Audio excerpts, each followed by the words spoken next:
Hello friends, my name is Khan and once again welcome back to my YouTube channel Karim classes. दोस्तों, आज जो chapter मैं आपके लिए लेकर आया हूँ ये चैप्टर क्लास 11th की हॉर्नबिल बुक से लिया गया है और जैसा कि पहला चैप्टर है और इस चैप्टर के जो राइटर हैं, जो ऑथर हैं, उनका नाम है खुशवंत सिंह। दोस्तों, मैं आपको बताना चाहूँगा इस चैप्टर में ऑथर ने अपना और अपनी दादी की ऑथर ने जो अपनी दादी के साथ जीवन व्यतीत किया और अपनी दादी को जिस तरीके से उन्होंने पाया, देखा, वो सभी बातें और उस समय उन्होंने जो जीवन व्यतीत किया अपनी दादी के साथ, उस समय की छोटी छोटी इंसिडेंट को इस चैप्टर के अंदर उन्होंने बताने की कोशिश की है। और इस चैप्टर को मैंने भी बहुत ही अपने स्तर पर बहुत ही आसान भाषा में समराइज़ करने की कोशिश की है। मुझे उम्मीद है आपको ये चैप्टर पसंद आएगा। और दोस्तों, एक बात मैं और बताना चाहूँगा, अगर आप इस वीडियो को अच्छी तरीके से देख लेते हैं, समझ लेते हैं इस पूरी समरी को, तो निश्चित रूप से एग्ज़ाम में अगर इस चैप्टर से कोई भी क्वेश्चन पूछा जाता है तो आप इजीली उसका आंसर दे पाएंगे। You will be able to answer that question easily. Okay, तो चलिए without wasting any time let's get into this video. शुरू करते हैं आज के इस वीडियो को। जैसा कि चैप्टर का नाम ही है the portrait of a lady. Okay, यानी एक महिला का चित्रण। तो इस चैप्टर में महिला कौन है? महिला लेखक की दादी है और उनका चित्रण किया गया एक तरह से लेखक के द्वारा, है ना। तो देख लेते हैं चैप्टर को। The chapter the portrait of a lady is the story of the author and his grand mother. यानी ये जो कहानी है, ये जो चैप्टर है, वो ऑथर और उसकी दादी के बारे में है। यानी ऑथर और उसकी दादी के इर्द गिर्द ही ये पूरी कहानी, पूरा चैप्टर घूमता है। The grandmother was an old women with a wrinkle face. अब जैसा कि लेखक की जो दादी थी काफ़ी वृद्ध महिला थी और उसका चेहरा जो था रिंकल यानी झुर्रियों से भरा हुआ उसका चेहरा था। चेहरे पर जो झुर्रियाँ हो जाती हैं वैसे उनका चेहरा था। The author had always seen her like this for the past 20 years. अब ऑथर जो था उन्होंने हमेशा अपनी दादी को ऐसा ही देखा था, जो चेहरा जो झुर्रियों से भरा हुआ था, ऐसा ही चेहरा हमेशा इसी तरीके से उन्होंने इसी तरह से अपनी दादी को देखा था पिछले 20 सालों से। She appeared to be so old that he could not imagine her being young and pretty, someone who had a husband. और उन्होंने अपनी जो दादी को हमेशा ऐसा ही पाया था और मतलब उनकी दादी को देखकर कोई इमेजिन नहीं कर सकता, ये कल्पना नहीं कर सकता कि वो किसी ज़माने में जवान रही होंगी, खूबसूरत रही होंगी, उनका भी कोई हस्बैंड रहा होगा, यानी उनकी भी शादी हुई होगी। ऐसी बातें उनको देखकर, दादी को देखकर इमेजिन नहीं किया जा सकता। अब एक्चुअली दादी कैसी थी? She was short, fat and slightly bent. अब दादी जो थी उनकी हाइट थोड़ी छोटी थी, मोटी थी और कमर से थोड़ी सी झुकी हुई थी। The author had seen his grandfather portrait an old man with a turban and a long white beard covering his chest। अब ऑथर ने अपने जो दादाजी का भी उन्होंने चित्रण किया है। तो दादाजी की एक पिक्चर जो दीवार पर टंगी हुई थी उसे देखकर वो बता रहे हैं कि उनके दादाजी जो थे उनका भी उन्होंने सर पे साफा पहना हुआ था और उनकी जो दाढ़ी थी वो काफ़ी लंबी चौड़ी दाढ़ी थी और उनके चेस्ट को कवर किए हुए वो दाढ़ी थी। तो इस तरीके से दादाजी का उन्होंने चित्रण किया है इस चैप्टर के अंदर। ठीक है, अब नेक्स्ट पैराग्राफ देख लेते हैं। ये लीजिए, अब आगे क्या कहते हैं कि to the author his grandfather didn't seem like a man who could have a wife and children but someone who could have lots of children. अब उनकी दादाजी को देखकर, उस पिक्चर को देखकर ये अनुमान लगाया जा सकता है ऑथर के अकॉर्डिंग कि उसकी दादाजी के मतलब काफ़ी बहुत सारे पोते पोतियाँ रहे होंगी, ऐसा वो अनुमान लगाता है। दादाजी की उम्र देखकर, दादाजी की पिक्चर को देखकर ऐसा अनुमान लगाया जा सकता है। His grandmother used to move around the house in spotless white with her one hand resting on her waist and her other hand counting the beads of her rosary। अब आगे क्या कहते हैं पॉइंट, इस चैप्टर में क्या बताया गया? दादी के बारे में बताया गया कि दादी दिन में जैसे घर में क्या करती थी। दादी जो थी वो दिन भर घूमती रहती थी घर के अंदर और स्पॉटलेस वाइट कलर की साड़ी वो पहनती थी, एकदम बेदाग, जिसमें किसी तरह का दाग या धब्बा ना हो, एकदम सफ़ेद साड़ी पहनती थी वो और पूरे घर में घूमती रहती थी, एक हाथ अपनी कमर के ऊपर रखे हुए और एक हाथ में वो अपनी मोतियों की माला, जो रुद्राक्ष की जो माला होती है, वो जपती रहती थी और इस तरीके से वो पूरे घर में घूमती रहती थी। In the initial days the author and his grand mother had a good relationship. अब इस चैप्टर में बताया गया कि प्रारंभिक दिनों में, जब ऑथर छोटा था, जब ऑथर की यानी प्रारंभिक दिनों में क्या होता है कि जो ऑथर के पेरेंट्स थे वो शहर में चले जाते हैं और ऑथर को अपनी दादी के पास में छोड़ देते हैं। यानी खुशवंत सिंह जो ऑथर हैं इस चैप्टर के, वो बचपन में अपनी दादी के साथ रहा करते थे। तो प्रारंभिक दिनों में उनकी जो दोस्ती थी, रिलेशनशिप था, वो बहुत प्यारा था, बहुत अच्छा था क्योंकि ऑथर अपनी दादी के पास में ही रहता था। She used to wake him up and get him ready for school. जो दादी जो थी ना, वो ऑथर को उठाती थी, सुबह जगाती थी, स्कूल के लिए तैयार करती थी। She used to pack the things required by him for the day and walked him to school every day. और वो जो भी ज़रूरत के सामान जो स्कूल में जाने के लिए, जो भी रबर, पेंसिल, इंक वगैरह, टिफ़िन वगैरह जो भी था, उसको वो बंदोबस्त दादी उसके लिए करती थी। और उसके साथ स्कूल में भी हर रोज़ वो दादी जाती थी। अब स्कूल, यानी स्कूल जो ऑथर का स्कूल था वो मंदिर के अटैच हुआ था, एक मंदिर के टच में था। तो दादी हमेशा अपने मंदिर जाती थी, तो साथ में खुशवंत सिंह जो थे, ऑथर जो था, वो भी स्कूल में जाता था, तो दोनों साथ साथ जाते थे। She used to visit the temple that was attach to the school. अब दादी जो थी वो हमेशा टेम्पल जाती थी, मंदिर जाती थी, और मंदिर जो था वो स्कूल के एकदम अटैच था, जुड़ा हुआ था। She had a routine of reading the scripture, क्योंकि दादी का भी रूटीन था, वो हमेशा वहाँ मंदिर जाती थी और अपने धार्मिक ग्रंथों को वहाँ पर जाकर पढ़ती थी। अब आगे देख लेते हैं। आगे क्या होता है? The author along with other children sat on the veranda singing alphabets and morning prayers।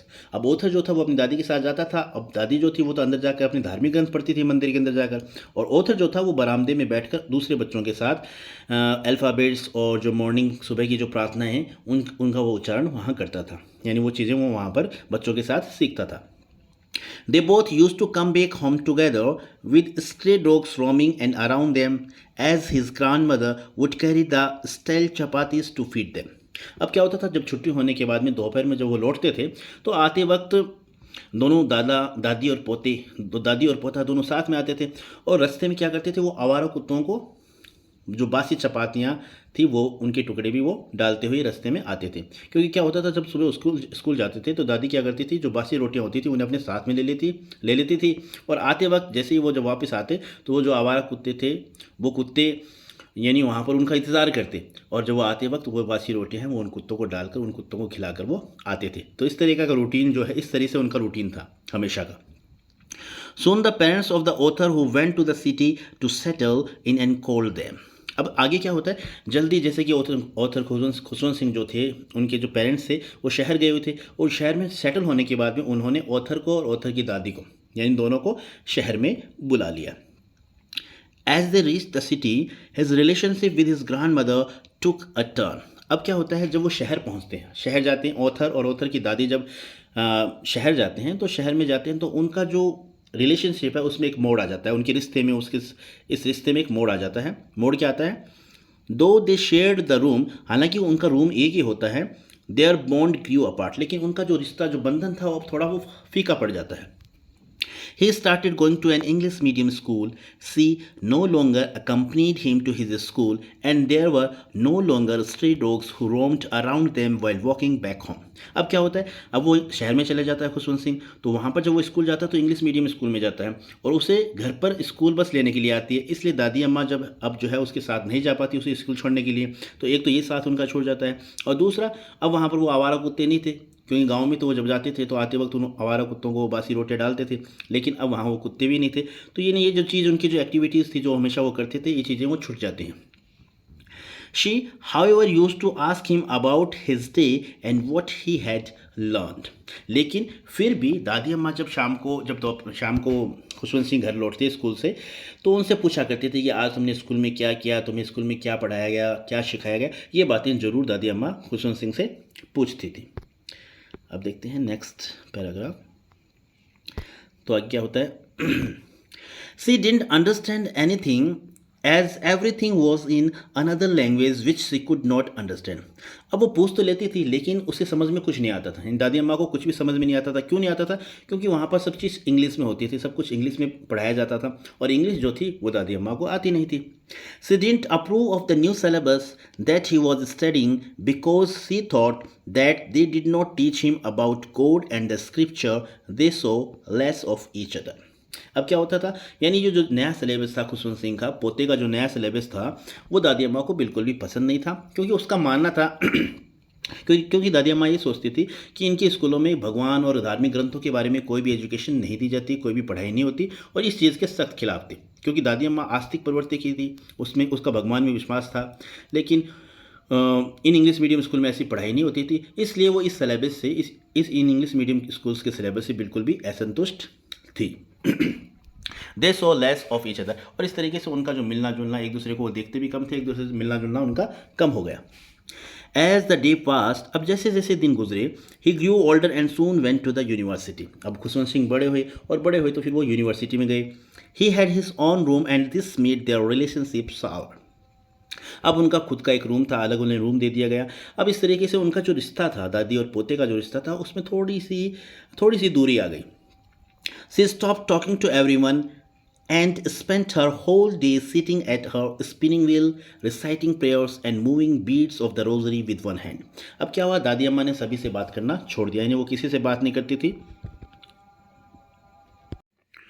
और सारा दिन वो चरखे के पास में बैठी रहती थी और रिसाइटिंग प्रेयर यानी अपनी प्रार्थनाओं का उच्चारण करती रहती थी, and moving beads of the rosary with one hand, और एक हाथ से अपनी माला जो थी, रुद्राक्ष की माला थी, उसे जपती रहती थी, यानी यही एक्टिविटी वो पूरे दिन थ्रू आउट द डे करती थी। However, she loved feeding sparrows in the veranda at dawn. अब dawn नहीं, यहाँ पर आफ्टरनून होना चाहिए, क्योंकि दोपहर में वो जो चिड़ियाओं को रोटी के टुकड़े, जो ब्रेड के टुकड़े थे, वो दोपहर में उनको खिलाती थी, तो ये भी उसके डेली रूटीन का एक हिस्सा था, है ना। तो दोपहर के वक्त अपनी चिड़ियाओं को क्या करती थी, वो रोटी के टुकड़े देती थी, रोटी के टुकड़े खिलाती थी। Breaking bread into pieces and feeding it to the birds was her daily routine, यानी रोटी के टुकड़े पक्षियों को खिलाना, स्पैरोज को खिलाना, ये उसका क्या था, डेली रूटीन था। अब आगे देखते हैं। The birds would sit on her legs, her head, some even on the shoulders. अब वो पक्षी जो थे, वो स्पैरो जो चिड़ियाएँ थी, वो भी उससे इतनी परिचित हो गई थी, इतनी घुल मिल गई थी कि कोई तो उसके पैरों पर बैठ जाती, कोई दादी के सर पर बैठ जाती और कोई कंधे पर बैठ जाती, यानी वो चिड़िया इतनी उस दादी से घुल मिल गई थी। Soon the author decided to go abroad for further studies. अब आगे क्या होता है कि ऑथर जो थे, खुशवंत सिंह जो थे, उन्होंने फर्दर स्टडी के लिए अब्रोड जाने का निश्चय किया। अब्रोड मतलब विदेश जाने का निश्चय किया। She came to the railway station to leave him off. अब दादी अम्मा जो थी वो भी उन्हें रेलवे स्टेशन छोड़ने के लिए आई। She was not sentimental, continuously recited her prayers. वो बिल्कुल भी भावुक नहीं थी और कंटिन्यूसली रिसाइटेड हर प्रेयर्स, और वो अपनी जो प्रार्थनाएं थी वो कंटिन्यूसली वो पढ़ रही थी, उनका उच्चारण कर रही थी। वहाँ रेलवे स्टेशन पर गई थी तब भी वो यह काम कर रही थी अपना। Her mind lost in the prayers, यानी रेलवे स्टेशन पर भी दादी अम्मा का जो दिमाग था वो प्रार्थनाओं में खोया हुआ था। And she kissed him on the forehead. हाँ, इतना ज़रूर था कि जब वो उनको सी ऑफ करने गई थी तो उन्होंने, दादी ने खुशवंत सिंह के माथे पर जरूर चुंबन किया, यानी एक माथे पर किस किया और उन्हें सी ऑफ किया, ठीक है।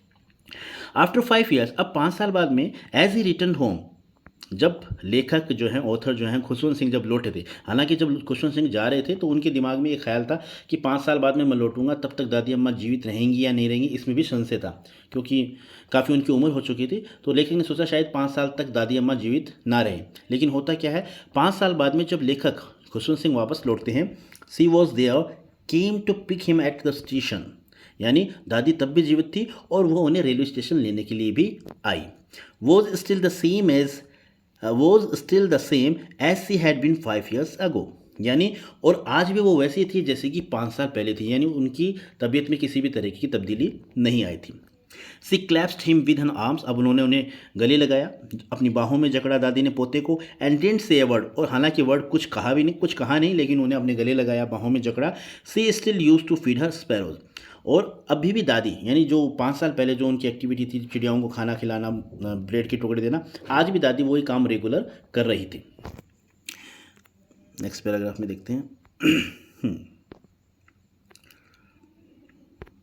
अब आगे क्या होता है, वन डे, एक दिन क्या, यानी on that day, one day की जगह ऑन दैट डे, मतलब उस दिन क्या होता है, जब लेखक 5 साल बाद में अब्रॉड से लौटे थे अपनी पढ़ाई करके, तो क्या होता है, उस दिन दादी क्या करती है, स्पेशल एक्टिविटी दादी के द्वारा क्या की जाती है। She didn't recite her prayers but instead collected the women of the neighbourhood, got a drum and started singing. तो उस दिन दादी क्या करती है, उस दिन दादी प्रार्थना नहीं करती, बल्कि प्रार्थना करने के बजाय वो अपने मोहल्ले के आसपास की औरतों को इकट्ठा करती है, एक ड्रम मंगाया जाता है और उस ड्रम को वो बजाने लगती है। हालांकि परिवार के सदस्य उन्हें मना करते हैं दादी अम्मा को कि आप मत करो, आप इसे मत बजाओ, आपकी तबीयत ख़राब हो जाएगी, आप इतना ज़्यादा गाना बजाना मत करो। परिवार वाले समझाते हैं, लेकिन दादी उस चीज़ को इग्नोर कर देती है। The next morning she was ill with mild fever, और इसका रिजल्ट क्या होता है कि अगले दिन दादी की तबीयत खराब हो जाती है, उन्हें हल्का बुखार हो जाता है। The doctor said that there was nothing to worry about but she was sure that her end was near.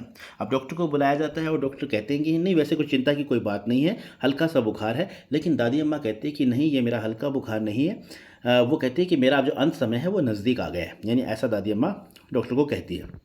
फिर आगे क्या होता है, she didn't want to waste her time talking to anyone in the family any more. अब दादी अम्मा हैं वो जो कहती हैं कि मैं मेरा बाकी का समय बर्बाद नहीं करना चाहती किसी से बात करके, यानी वो किसी से भी बात करना नहीं चाहती, और वो कहती हैं कि मैं किसी से बात करके अपने बाकी का समय, जो मेरा थोड़ा बहुत समय बचा है, उसे मैं बर्बाद नहीं करना चाहती। But spend her last hours in reciting her prayers laying on the bed, यानी मैं बिस्तर पर लेटे हुए मेरी प्रार्थनाओं का उच्चारण करना चाहती हूँ, यानी इनके अलावा मैं और कुछ भी नहीं करना चाहती, ईश्वर को याद करने के अलावा मैं और कुछ भी नहीं करना चाहती, ऐसा उसकी दादी अम्मा कहती है लेखक की।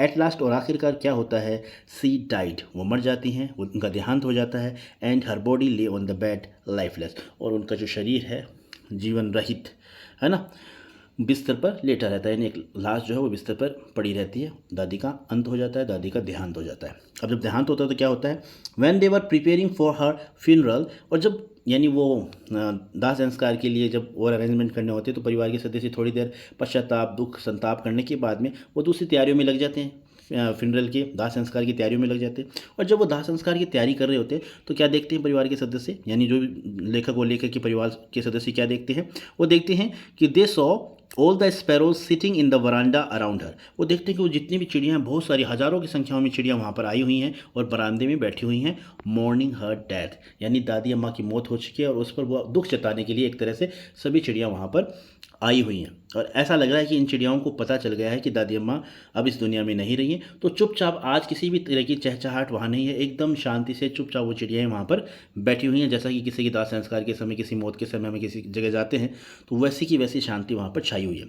हालांकि इस चीज़ को देखकर, इस सीनरियो को देखकर लेखक और लेखक के परिवार के जो सदस्य उन्हें काफ़ी दुख होता है। कि उन दुख इस बात का होता है कि अब ये चिड़ियाँ जो हैं आई हैं, हमेशा दादी अम्मा इनको रोटी के टुकड़े दिया करती थी, लेकिन अब इन्हें रोटी के टुकड़े कौन देगा। और ये बात सोचकर जो लेखक की माँ हैं वो कुछ ब्रेड के टुकड़े तोड़कर उन चिड़ियाओं की तरफ फेंकती हैं, लेकिन कमाल की बात ये होती है कि उन टुकड़ों की तरफ वो चिड़ियाएँ बिल्कुल भी नहीं देखती हैं। और जब फिर अर्थी को उठाकर दाह संस्कार के लिए शमशान ले जाया जाता है तो शमशान ले जाने के बाद में वो चिड़ियाएँ एक एक करके सभी वहाँ से उड़ जाती हैं, और दूसरे दिन जो बचे हुए टुकड़े रोटी के जो फेंके गए थे उनके लिए वो स्वीपर के द्वारा साफ़ करके डस्टबिन में डाल दिए जाते हैं। तो इस तरीके से इस चैप्टर में छोटी छोटी इंसिडेंट और दादी को जिस तरीके से लेखक ने पाया, जैसा उनके साथ बचपन बिताया, उन सभी बातों को, छोटी छोटी इंसिडेंट, जीवन की सभी छोटी छोटी इंसिडेंट को उन्होंने बहुत ही अच्छे तरीके से इस चैप्टर के अंदर बताया है। और मैंने भी अपने स्तर पर इसे बहुत ही आसान भाषा में समझाने का प्रयास किया है। दोस्तों, मुझे उम्मीद है आपको ये वीडियो अच्छी तरीके से समझ में आ गया होगा, पसंद भी आया होगा। और अगर आपको ये वीडियो पसंद आया है तो प्लीज़ इसे लाइक, शेयर और सब्सक्राइब ज़रूर करिएगा।